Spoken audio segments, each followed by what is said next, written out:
I'll just read a little bit of an introduction to Amishi. Amishi, she's 19 years old. She's of Indian origin and is currently a sophomore in Tokyo. A sophomore is a senior in college or university in Tokyo. Her specific interest is in climate change. It's sort of a vis-a-vis in relation to effective communication. So just exactly what I was just talking about.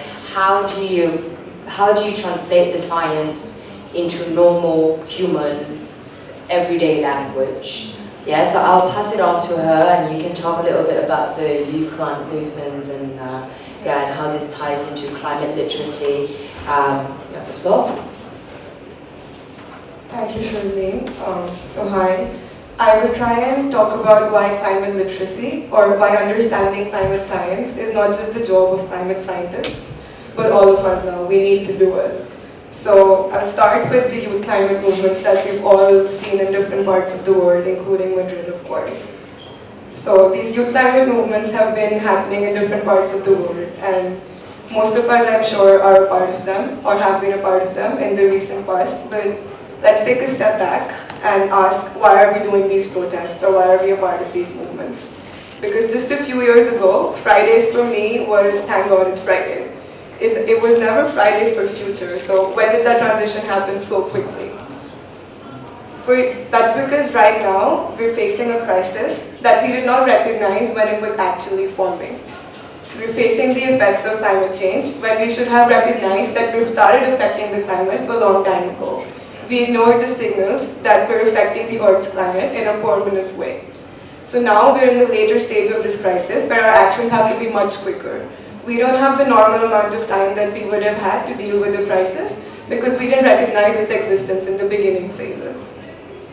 So precious is this need that the needs of the climate now need to be prioritized over any other goals that we have. Not just as individuals, but as societies, countries, international organizations, think tanks. Whatever units that we form ourselves or recognize with, we need to prioritize the needs of the climate. Of course, that's difficult because the current system does not recognize this. A lot of the power holders, like big corporate companies, have other interests. They want to pursue economic growth. So when they discuss climate change, they try to accommodate climate change within their needs for economic growth. They don't talk about it as a priority, which is of course the urgent need of the situation. That makes it all the more difficult.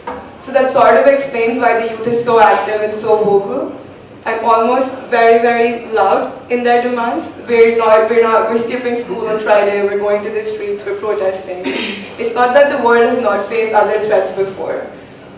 And it's not that the youth had to be the one to lead the protests to deal with them. But right now, this explains why we're having to do that, because we have a larger stake in the future. So that was the first part that I wanted to talk about why the youth is doing these movements and why these movements are important.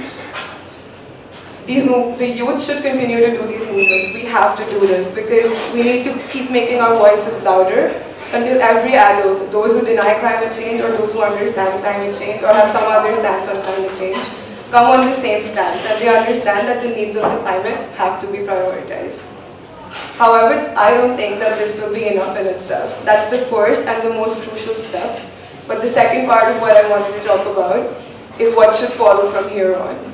So I think as a youth, one thing that I feel is that I need to educate myself about climate change. I need to be climate literate.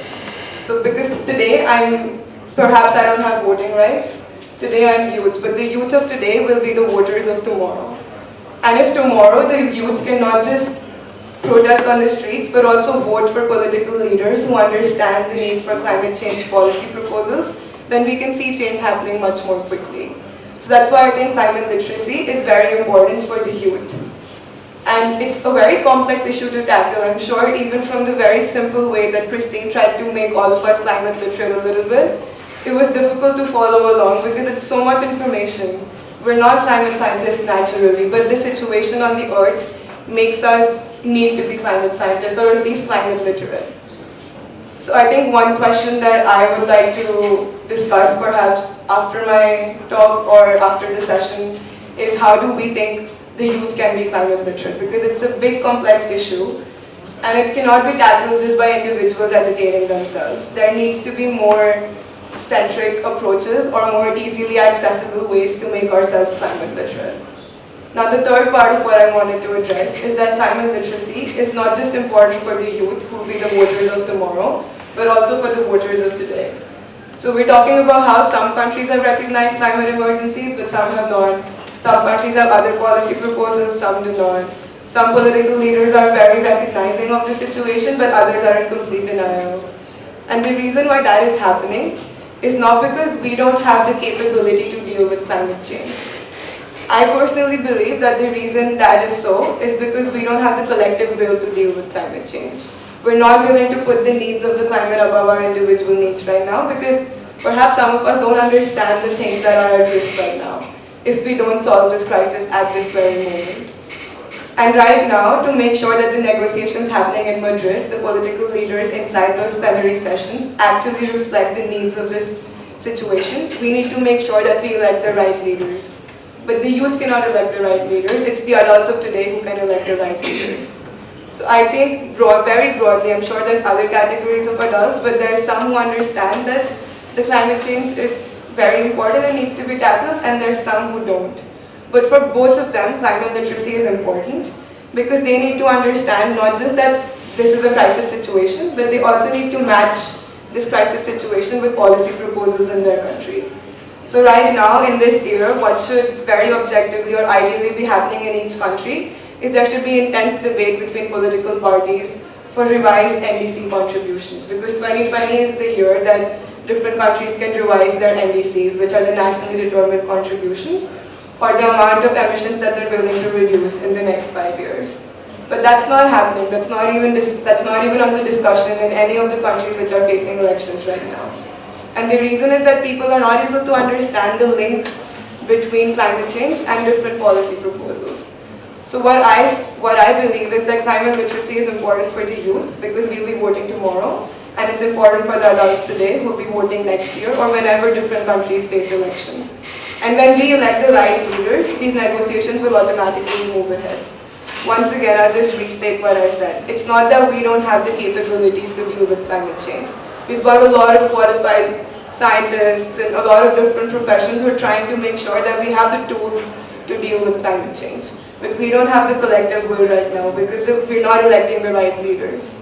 It's not that the politicians don't care about climate change or they don't share the same concerns that we do in their personal life. A lot of them do, but it's that the voter turnout for climate change is not enough. Climate change, the magnitude of the crisis, needs to become a political cleavage. It needs to become a decisive issue on which voters vote. And when that happens, I think that these negotiations will move forward much ahead, and we will actually be able to come up with some bottom-up and top-down approaches to tackling climate change. So the first question that I was very much looking forward to hearing from you is how can the youth become climate literate? And the second question, because the youth still attends schools and universities, so we have a collective place where we can become climate literate. But for the adults to become climate literate, it's much more difficult because they're all diffused in different professions, different offices, different sectors of life basically. So my second and final question that I would love to hear from you about is how can the adults become climate literate? Because for the youth to be able to vote tomorrow, we need to solve this crisis right now. And the adults have the first step to play in that. Thank you.